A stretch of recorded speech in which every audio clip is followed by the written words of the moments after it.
always said that growing up in Dubbo and in the country taught me how to hunt, in the sense that the things that I was interested in were not in front of me, sort of handed to me on a plate. So the things I read, the things I listened to, the things that I was interested in looking at, I had to hunt those things down. I didn't have, a huge opportunity to look at those things in my own hometown, because it was certainly not anything like Sydney had to offer at that time. So for me, living out here really sort of encouraged my insatiable appetite for the things that I was interested in.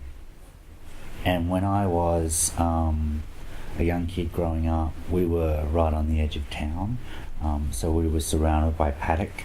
We explored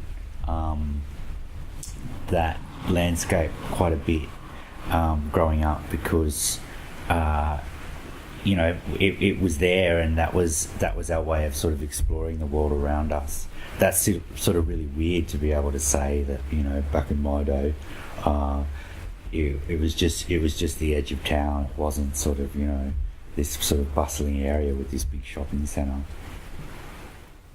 I worked at the airport when I was young as a porter.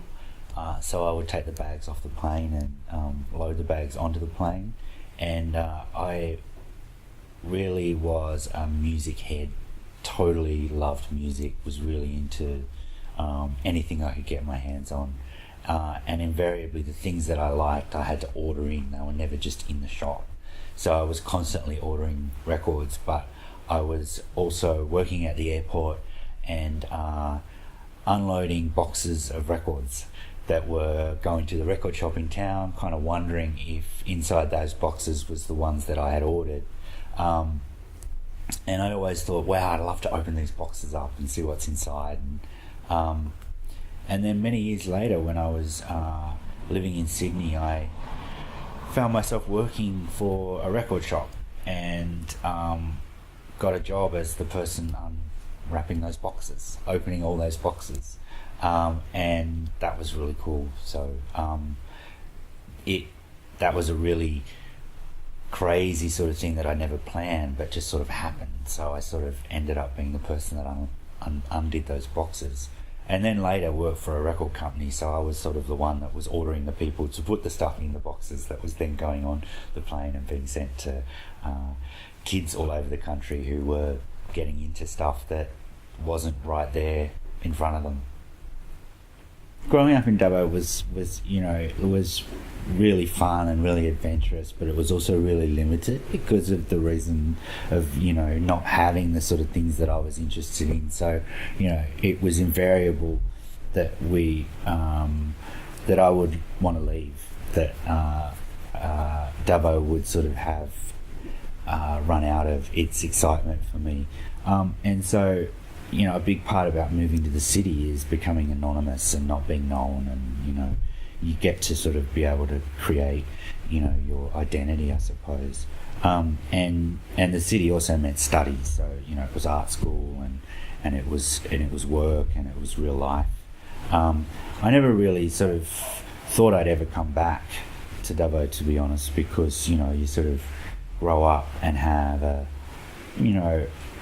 love-hate relationship with your hometown, but as you get older you realise that it's not really where you are, it's sort of where your head's at, and you don't appreciate a place until you leave it, and then you discover that there's all of these qualities to it that you never really gave much thought to, that actually mean something to you and make you feel like it's home.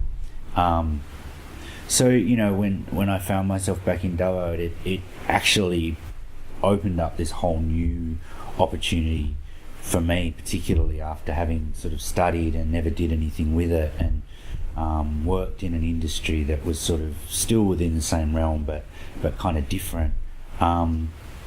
It sort of brought me back to where I had sort of stopped with my study, and enabled me to continue with that. And I never really thought that Dubbo would provide me those kind of opportunities. I thought that I would only get those in the city or some other place. So I'm sort of really grateful and happy to be able to bring my own children up in Dubbo because it's a really great base to start your life. And if you come back or you don't come back is sort of really beside the point. It's about realizing that, you know, a place is the people, and it's also the landscape and how that makes you feel and what it means to you emotionally. And you know, Dubbo's given me a lot of opportunities